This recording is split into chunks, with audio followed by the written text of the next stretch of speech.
사람의 특징 중에 하나가 자신의 약함을 남들에게 들키고 싶어 하지 않는 모습이 있습니다. 또 거부에 대한 두려움도 남들보다 크죠. 그래서 다른 이들에게 제가 갖고 있는 좋은 모습만 보여주길 원했습니다. 그 중에 한 방법으로 그 외모에 상당히 공을 들였습니다. 지금은 살도 어느 정도 쪘고 얼굴도 성형은 하지 않았지만 여러분 보실 때 불편하지 않은 정도는 되었죠. 보는 관점마다 제 마음도 달라졌겠지만 제가 어렸을 때는 키만 삐쭉 크고 굉장히 말랐었습니다. 제가 키가 183cm인데 몸무게가 62kg였습니다. 얼마나 마르고 볼품 없었겠습니까? 또 얼굴은 여드름이 아주 가득했었습니다. 그 마르고 여드름 가득한 얼굴에 제가 또 안경 벗으면 또 한인상 하거든요. 굉장히 날카롭게 생기고. 그러다 보니까 그 외의 것들에 대해서 이제 치장을 하기 시작했죠. 머리 모양이라든지 입는 옷이라든지 신경을 굉장히 많이 썼습니다. 특히 옷은요. 그 옷의 브랜드가 가슴팍에 탁 붙어있는 그런 옷. 바지를 입으면 그 바지의 브랜드가 엉덩이에 탁 붙어있는 옷. 그리고 또 그거를 보여줘야 됐습니다. 넉넉하지 않은 형편을 들키고 싶지 않아서였는지 모르고 그런 브랜드의 옷을 입어야 나 자신의 가치도 그 브랜드만큼 오른다라는 착각에 빠져 살았기 때문이죠. 그렇게 해서라도 누군가로부터 인정받고 싶은 욕구가 있었던 것 같습니다. 물론 지금은 그 정도까지는 아니지만 여전히 제 안에는 누군가로부터 인정받고 싶은 욕구와 제 안에 있는 연약함을 드러내고 싶지 않은, 들키고 싶지 않은 욕구가 여전히 있습니다. 그러나 예수님은 남들에게 보이는 부분만 가꾸는 사람들에게 이렇게 말씀하시죠. 하나님은 우리의 마음속으로 들어와 진짜 우리의 모습을 보신다고 말입니다. 그래서 예수님은 오늘 우리에게 이렇게 말씀하고 계십니다. 행복하다 마음이 청결한 너희여 너희가 하나님을 볼 것이다. 마음이 청결한 자, 이것은 더 이상 삶의 외형적인 껍데기에 신경 쓰지 않고 자신을 진짜 모습과 다르게 포장하려는 모든 노력을 그만둘 때 복된 삶을 살 수 있다라는 뜻이 아닐까 싶습니다. 겉과 속이 일치하면 마음이 청결한 것이고 바로 그것이 하나님께서 원하시는 마음이라는 것이죠. 심령이 가난한 자는, 자신의 죄로 인해 애통하는 자는, 온유한 자는, 의에 줄이고 긍휼히 여기는 자는 남들에게 잘 보이려 애쓰지 않습니다. 왜요? 그런 자는 하나님이 자신의 진짜 모습을 보신다는 것을 잘 알기 때문이죠. 그렇다면 청결한 마음이 무엇을 말씀하는 것일까요? 예수님이 청결이란 단어를 말씀하셨을 때 회중들은 귀를 기울였을 것입니다. 당시 종교의 본질을 한 단어로 요약하면 바로 정결이었기 때문이죠. 정결하다라는 것은 그랬던 것에 감염되지 않아 깨끗하다라는 뜻이었습니다. 하지만 바리새인들을 비롯한 종교 지도자들은 이 정결을 눈에 보이는 외적인 측면에서만 정의했다는 것에 문제가 있었습니다. 그래서 그들에게 정결은 수많은 종교적 규칙을 엄수하는 것을 의미했죠. 이를테면 이스라엘 초기에 모세가 하나님께 받은 율법대로 특정한 음식을 먹지 말아야 했습니다. 불결한 음식을 먹으면 그 음식을 먹은 사람도 불결해졌죠. 이런 오랜 전통이었습니다. 문제는 불결한 사람들, 즉 이방인들과 한 상에서 밥을 먹어도 이방인들처럼 불결해진다는 것이었습니다. 하지만 예수님은 틈만 나면 이방인들과 함께 한 상에서 식사를 나누셨습니다. 바리새인들은 자신이 정결하다는 점을 증명해 보이기 위해 무던히 애를 썼고 아울러 남들도 정결하게 만들기 위해 엄청나게 노력을 많이 했습니다. 하지만 예수님은 그들의 정결과 청결의 개념을 완전히 뒤집어 놓으셨죠. 예수님은 바리새인들에게 이렇게 꾸짖으셨습니다. 마태복음 23장 27절 말씀, 화 있을진저 외식하는 서기관들과 바리새인들이여 회칠한 무덤 같으니 겉으로는 아름답게 보이나 그 안에는 죽은 사람의 뼈와 모든 더러운 것이 가득하도다. 그들이 안은 지저분하면서 잔과 대접의 것만 깨끗하게 하는데 급급하다 지적하신 것입니다. 회칠한 무덤 보신 적 있으십니까? 요게 회칠한 무덤입니다. 겉에 회를 칠한 부분이 조금 많이 벗겨지긴 했지만, 그래 겉은 깨끗해 보일지 모르겠지만 그 안에는 무엇이 있습니까? 죽음과 부패가 있는 것이죠. 아름다운 모양과 화려한 색깔도 좋지만 정말로 중요한 것은 외부가 아니라 내부라는 말씀입니다. 예수님의 역설적이고 내적인 오늘 말씀의 핵심은 하나님은 조작되기 쉬운 외면에는 크게 신경 쓰지 않으신다라는 겁니다. 하나님은 우리의 내면의 본 모습에 더욱더 관심이 있으시다는 말씀이 있죠. 그래서 예수님은 청결이라는 단어를 새롭게 조명하며 강조하고 계신 것입니다. 예수님께서 말씀하신 청결이라는 단어는 다른 금속이 전혀 섞이거나 혼합되지 않은 순금이나 희석되지 않은 우유처럼 이물질이 전혀 섞이지 않는 것을 가리키는데 사용했던 단어입니다. 그리고 이 단어는 깨끗이 씻은 접시나 비벼빤 옷처럼 깨끗하다라는 의미로도 자주 사용됐던 단어입니다. 이런 의미의 청결을 우리의 마음에 한번 적용해 볼까요? 우리의 마음은 불순물이 전혀 없는 청결한 마음인가요? 아니면 이런저런 불순물로 가득하십니까? 신약 성경은 우리가 마음에 집어넣는 것에 관해 많은 말씀을 하고 있습니다. 빌립보서 4장 8절 말씀인데요. 무엇에든지 참되며 무엇에든지 경건하며 무엇에든지 옳으며 무엇에든지 정결하며 무엇에든지 사랑받을 만하며 무엇에든지 칭찬받을 만하며 무슨 덕이 있든지 무슨 기림이 있든지 이것들을 생각하라. 먼저 무엇에든지 참되며 라는 말은 겉과 속이 같아야 한다라는 말씀입니다. 겉으로는 굉장히 맛있어 보이는 배인데 한 입 베어 물면 이게 배인지 무인지 모르면 안 된다라는 것이죠. 둘째, 무엇에든지 경건하며, 경건하는 고상한, 존경하는 이라는 뜻입니다. 가까이에서 볼수록 높은 품격이 느껴진다는 말이죠. 제가 지난 설 연휴 때 분당 할렐루야 교회의 원로 목사님이신 김상봉 목사님을 만나뵐 기회가 있었습니다. 우리 교회가 속해 있는 한국 독립교회 선교단체 연합회, 카이캄이라고 부르죠. 이것을 만드신 분이기도 합니다. 또 우리나라에서 굉장히 존경받는 원로 목사님이시죠. 미국에서 신학교 대학 교수도 하셨으며 굉장히 성공적인 목회를 이루어내신 분입니다.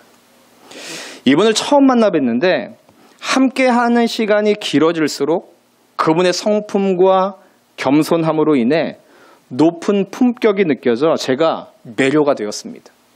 저도 그런 목사, 이런 목사님처럼 되고 싶다라는 도전도 받게 되었습니다.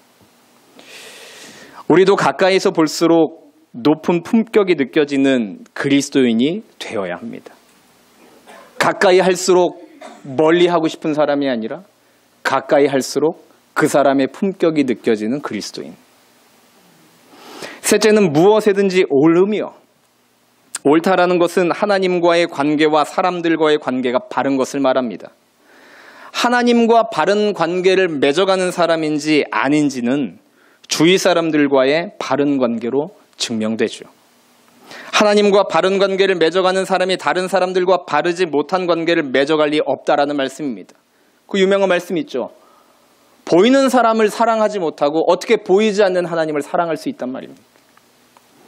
그러나 반대로 사람들과의 관계가 하나님과의 관계를 증명해 주거나 사람들과의 관계가 좋다고 해서 하나님과의 관계도 좋다고 할 수는 없죠.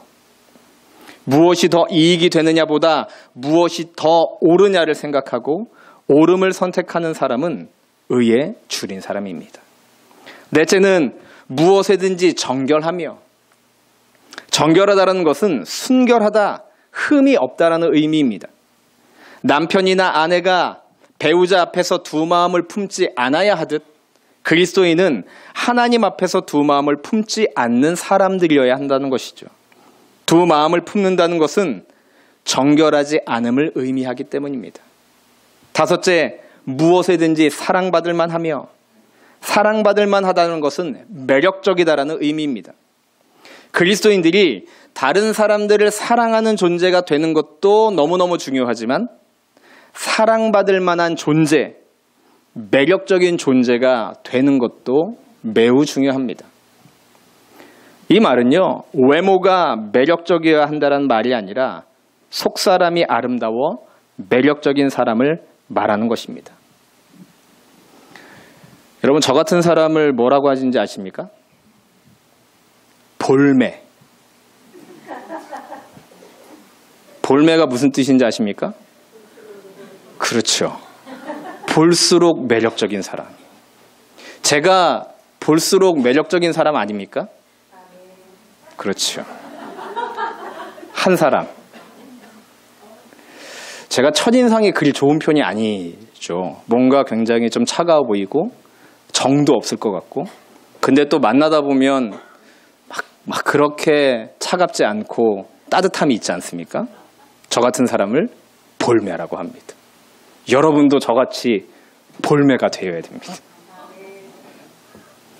여섯째, 무엇이든지 칭찬받을 만하며, 칭찬받을 만하다는 것은요, 좋은 평판을 듣다라는 의미입니다. 좋은 평판을 듣기 위해서는 한두 번 잘했다고 해서 이루어지는 것이 아니라 오랜 시간 반복해서 잘하게 될 때 이루어지는 것이죠. 어떤 분이 여러분에게 제주누릴교회 문경 목사 어떻습니까? 라고 물을 때 여러분이 볼매입니다. 볼매 라고 한다면 저는 좋은 평판을 받는 사람이고, 누구요? 말도 마세요 라는 반응이라면 저는 좋은 평판을 받지 못하는 사람이 되는 것입니다. 일곱째, 무슨 덕이 있든지. 덕이 무엇입니까? 도덕적, 윤리적 이상을 실현해가는 능력을 말합니다. 또한 덕분입니다의 덕이죠. 나는 좋은 부모 덕에 잘 살고 있습니다 라고 한다면 부모가 도덕적으로 훌륭했다는 의미뿐 아니라 부모의 인격적인 것, 경제적, 또 바르게 인도함을 포함하는 말인 것입니다. 그러니까 덕으로 자신을 가꾸어 가야 된다는 말인 것이죠. 여덟째, 무슨 기림이 있든지. 기림은 칭찬, 칭송의 의미입니다. 다른 사람에게 칭찬받는 것도 쉬운 일은 아니지만 다른 사람을 칭찬하는 것 역시 쉬운 일이 아니죠.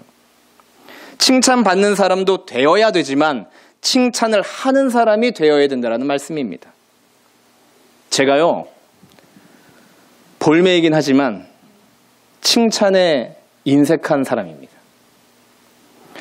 이번 오키나와 단기 선교를 통해 하나님께서 이 부분을 저에게 개인적으로 많이 다루셨습니다. 아침 말씀 묵상 시간에서 계속해서 이런 부분에 대해서 다뤄서 제가 그날에 적용해야 할 것, 우리 지체들을 칭찬하는 거였습니다. 이틀에 걸쳐서 그 칭찬을 실천했는데요. 이 칭찬이 누군가에게도 그 칭찬을 듣는 사람들에게 영향을 주기도 하지만 자신을요, 성장시키기도 하더라고요. 칭찬이요, 듣는 사람도 기분 좋지만 하는 사람도 기분 좋더라고요. 제가 갖고 있는 약점 중에 하나가 그거였습니다. 보는 대로 그 사람을 판단하는 것. 그러나 보는 대로 그 사람을 판단하되 단점을 보지 말고 장점을 보니 제 마음도 기쁘고 그 장점을 듣고 칭찬을 받는 사람도 기뻐하고 더 잘하려고 하더라고요. 바울은 이런 덕목을 생각하라 명령합니다. 헬라어에서 명령형은 지속적으로 반복적인 행동을 요구하는 말인 것이죠. 한두 번 생각하고 묵상하고 끝내는 것이 아니라 평생 계속 생각하고 그 마음에 품어야 한다는 말입니다. 청결한 마음은 또 진실한 마음이라고도 할 수 있습니다. 때문에 예수님이 말씀하신 청결한 마음은 추악한 모습을 숨기고 있지 않은 정직한 마음을 말하는 것이죠. 위선은 진실의 반대말입니다. 예수님은 위선자에 관해 말씀하실 때 이사야 말씀을 인용하여 이렇게 말씀하시죠. 마태복음 15장 8절, 이 백성이 입술로는 나를 공경하되 마음은 내게서 멀도다. 예수님은 불순물이 섞이지 않고 진실만 가득한 청결한 마음 가진 자에게 하나님의 가장 좋은 것, 하나님을 볼 것이다 말씀하십니다. 따라서 마음이 청결하다면 하나님의 뜻에만 전념한다라는 말일 것입니다. 동기와 생각도 옳지 않은 것과 섞이거나 혼합되지 않게 될 것이라는 거죠. 하나님이 가까이 하는 사람은 명문가 출신도 아니고 남다른 스펙을 지닌 사람도 아닙니다. 하나님이 찾는 사람은 마음이 오염되어 있지 않은 사람, 즉 마음이 청결한 사람이죠. 예수님은 마태복음 6장에서 또다시 마음의 청결에 관해서 이렇게 말씀하십니다. 마태복음 6장 1절, 사람에게 보이려고 그들 앞에서 너희 의를 행하지 않도록 주의하라. 그리하지 아니하면 하늘에 계신 너희 아버지께 상을 받지 못하느니라. 남들이 어떻게 생각할지를 가장 중시하면 남들의 관심이나 박수가 우리의 상이 되어버립니다. 다른 사람에게 대단한 사람이란 칭찬을 받으면 그것이 우리의 상이 되어버리는 것이죠. 그리고 이 상을 받을 만큼 받고 나면 하나님의 칭찬은 기대하지 않는 것이 좋습니다. 하지만 마음이 청결한 자는 인간의 공허한 칭찬에 대한 미련을 버린다라는 의미입니다. 대신 하나님만을 기쁘시게 하기 위해 노력하는 자이죠. 사람이 아닌 하나님께 받을 상만을 기대하는 사람이 되는 것입니다. 부끄러운 고백이지만 제가 담임 목사로 청빙되고 난 후 저는 인정받고 칭찬받고 싶었습니다. 초심은 하나님께였지만 점점 성도님들의 칭찬에 목이 마르고 줄여있는 저를 발견하게 되었습니다. 담임 목사로 청빙된 후 딱 6개월이 되던 작년 12월 초에 금요 회의 기도를 준비하며 다니엘서를 묵상하게 되었습니다. 다니엘서에 등장하는 강대국들을 흥하고 망하게 만드는 공통된 동기가 바로 성공에 대한, 부흥과 성장에 대한 열망임을 보게 되었습니다. 다니엘서는 성공에 대한 열심과 열정을 원함이라는 단어로 표현합니다. 다니엘서 8장 4절 말씀인데요. 내가 본즉 그 순양이 서쪽과 북쪽과 남쪽을 향하여 받으나 그것을 당할 짐승이 하나도 없고 그 손에서 구할 자가 없으므로 그것이 원하는 대로 행하고 강하여졌더라. 순양이 그것을 원하는 대로 행하고 강하여졌다 말합니다. 이는 페르시아가 거침없이 세력을 확장해 갔다라는 뜻이죠. 그가 원하는 것이 바로 강함 때문에 마구 학대하고 점령하고 잔인하게 빼앗으며 영토를 확장시킨 모든 행위를 강하게 되기 위한 과정으로 합리화시켰다라는 것입니다. 그런데 이런 원하는 대로, 자기 마음대로라고 표현이 다니엘서에서 여러 번 반복되는 것을 보게 되어집니다. 다니엘이 반복해서 언급하는 원하는 대로, 자기 마음대로에서 우리는 어떤 말씀을 들어야 할까요? 사실 세상에 하고 싶은 대로 다 하고 사는 사람들 그리 많지 않죠. 원함이 있어도 능력이 안 되고 능력이 된다 해도 다른 사람들을 배려해서 멈춰야 하는 경우들도 있습니다. 하지만 거의 모든 경우 힘이 없어서 원함을 이루지 못한다라고 생각하기 때문에 사람들은 힘을 키우려고 하죠. 다니엘서에서 나오는 왕들이 원하는 대로 행했다라는 말은 원하는 대로 하기 위해 한껏 힘을 키웠다라는 말인 것입니다. 그 원함을 위해, 그 원함을 만족시키기 위해 수단과 방법을 가리지 않았다라는 것이죠. 다른 사람의 고통과 손해는 아랑곳도 하지 않고 세력을 키워나갔습니다. 그런데 그 원함에는요, 만족도 한계도 없었습니다. 한 나라의 왕이 되면 만족할 것 같은데 그럴 수 없어서 다른 나라를 침공했고 일평생 써도 남을 만큼 재물을 모았음에도 불구하고 주변에 있는 약한 나라를 쳐들어가 자기의 곳간을 더욱더 채우려 했습니다.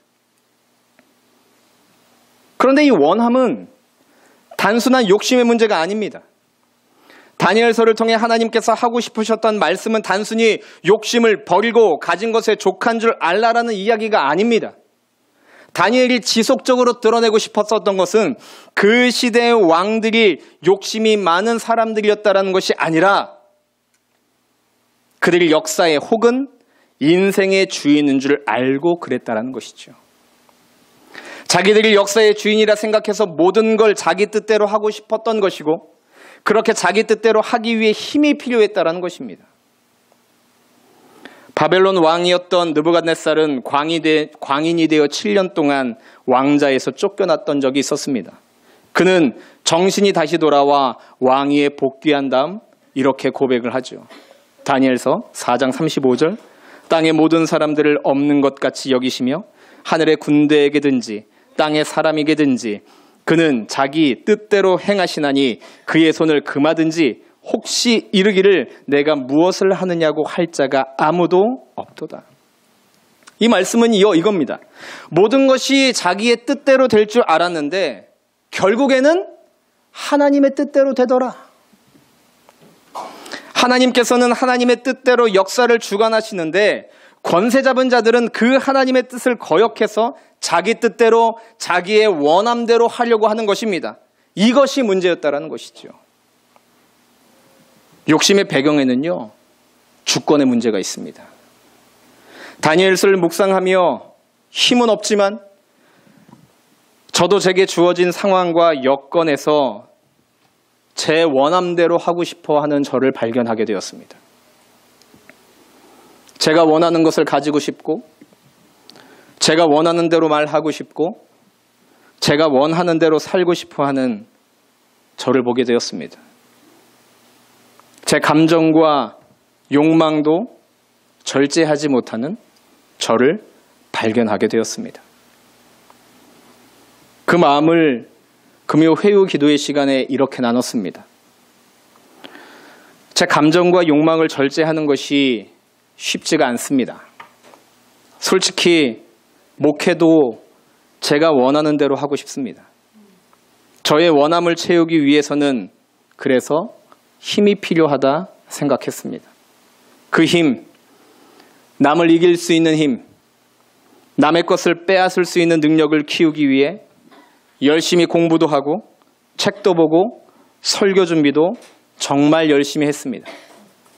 머리가 아프도록 잠을 설치도록 스트레스를 받으며 애를 써왔고 쓰고 있습니다. 저의 열심도 저의 겸손도 결국은 제가 원하는 대로 사람들을 움직이기 위한 처세였음을 고백합니다. 제가 원하는 것이 그리 거창하지 않고 소박한 것이라는 사실이 저의 원함을 합리화시키지만 그리고 때로는 순수한 척하지만 제가 원하는 것이 소박한 것인가 거창한 것인가는 그리 중요한 문제가 아닙니다. 제가 인정받기 위한 열망에 사로잡혀 있다면 소박이나 순수함 역시도 저만을 위한, 저만을 생각하는 위장된 욕심임을 기억해야 합니다. 제가 그런 위장된 욕심을 부리고 있었음을 고백하는 시간을 가졌습니다. 여러분은 어떠십니까? 많은 그리스도인들이 하나님을 신뢰한다고 말하면서도 하나님을 온전히 신뢰하지 못하고 있습니다. 하나님을 신뢰한다는 말이 하나님께 맡긴다, 하나님께 모든 주권을 맡긴다라는 의미가 아니라 하나님이 나의 원함을 채워줄 것을 믿는다라는 자기 만족의 수단이 되어버렸다는 것이죠. 사람들은 하나님을 신뢰한다라고 말하면서 이용하려고만 합니다. 마치 자기가 가장 지혜로운 것처럼, 자기가 인생의 주인인 것처럼 말입니다. 그래서 예수님 팔아서 자기의 유익을 취하고 있는 사람들이 너무나 많다라는 것입니다. 하나님께서 택하시고 사랑하신 이스라엘 백성이 가나안에 정착할 당시 사건을 기록한 것이 바로 사사기 말씀이죠. 이들이 가나안에 정착하기 전 광야에서 하나님은 끊임없이 누누이 계속해서 말씀하셨습니다. 나는 너의 하나님이 되고 너는 나의 백성이 되어라. 내가 너를 지켜주리니 나를 믿고 따르라. 그것이 형통의 길이다. 그런데 이스라엘 백성들이 땅을 소유하고 정착하기 시작하면서 눈에 보이는 것들을 포기할 수도 없고 양보할 수도 없었습니다. 원하는 대로 다 가지고 싶었고 가질 수 있을 것만 같았습니다. 그래서 당시 백성들의 상태를 이렇게 묘사하죠.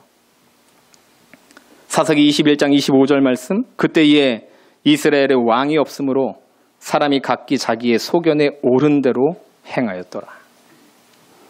소견에 오른 대로 했다라는 말이 원함을 따라 행했다라는 말과 같은 말처럼 느껴지지 않으십니까? 그들은 하나님을 잊었습니다. 마음이 청결하지 않았기 때문에 하나님을 볼 수 없었던 것입니다. 좀 더 편하게 살고 좀 더 많이 가지고 싶은 욕망보다 더 심각한 문제는 주인을 잊은 것입니다.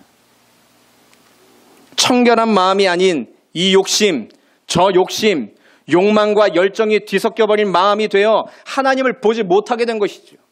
하나님을 더 이상 찾지도 않게 된 것입니다. 옛날 청교도들은 주님 뜻대로를 입에 달고 살았습니다. 이 고백에는 모든 일에서 나의 원함이 아닌 주님의 원함을 따라 살겠다라는 간절한 마음이 있는 것입니다. 하나님의 원하심 앞에 나의 원함을 꺾어 순종하겠다는 결의가 담긴 그 고백입니다. 그들은 늘 주님, 제가 주님의 것입니다 라고 고백했고 주님의 원하심을 따라 살아야 한다는 확신을 가지고 있었습니다. 현대 그리스도인들의 문제는 유난히 욕심이 많다거나 절제를 모른다는 것이 아니라 주님 앞에 살고 있다는 철저한 의식이 없다라는 것입니다. 하나님이 무엇을 원하실까? 라는 질문 앞에서 우리의 원함을 미화시키고 합리화시킨 것을 멈춰야 됩니다. 그런데 우리는 우리의 원함을 따라 말하고 행동하는 것이 가장 솔직하고 자연스러운 것이 되어버렸습니다. 그리고 그것이 하나님이 원하시는 것이라 여기며 착각합니다. 지금 내가 원하는 것을 가장 중요시 여기고 내가 맞다고 여기는 것이 진리라 여긴다는 것이죠. 포스트 모던 시대를 아버지가 없는 시대라 부릅니다. 자기의 주장과 원함이 너무 강해서 권위를 인정하지 않는 시대가 되어버렸다는 거죠. 그 질서가 없습니다. 권위가 아닌 관계의 관점에서 볼 때 현대 그리스도인들도 아버지가 없는 그리스도인이 되어버린 것입니다. 아버지가 원하시는 것에 관심이 없는 것이죠. 저들이 왕이 없으므로 자기 소견에 옳은 대로 행하였다 했던 그 시대와 꼭 같습니다. 아니요, 저는 욕심이 별로 없는데요 라고 이런 말로 만족할 것이 아니라 하나님은 여전히 나의 주님이십니다라는 고백이 회복되어야 합니다. 나의 원함과 상관없이 나는 주님의 원함을 따라 살고 싶습니다 라는 고백이 우리의 고백이 되어져야 된다는 것이죠. 그것이 마음의 청결한 자의 고백인 것입니다. 모든 것이 내 생각대로 되어도 혹은 되지 않아도 잘 풀려도 아무것도 풀리는 것이 없다 할지라도 예수님은 나의 주님이십니다. 이 고백이 마음이 청결한 자들의 고백이라는 것이죠. 마음이 청결할 때 비로소 우리의 주님이신 하나님을 볼 수 있게 되는 것입니다.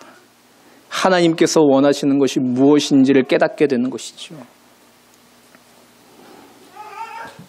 그분의 뜻에 순종하게 되는 것이고 하나님 한 분으로 만족하고 행복한 삶을 누릴 수 있게 되는 것입니다. 행복하도다 마음이 청결한 자여 너희가 하나님을 볼 것이다. 이 청결한 마음이 회복되어 예 주님 하나님은 여전히 나의 주님이십니다 라는 고백으로 그 하나님을 바라보게 되어지고 그 하나님께서 원하시는 그 원하심에 따라 나의 원함을 내려놓고 순종하며 나아가는 저와 여러분 되어지길 주님의 이름으로 축원드립니다. 시간 함께 찬양할까요? 우리 안에 있는 주인 삼은 것들, 하나님만이 우리의 주님이셔야 되는데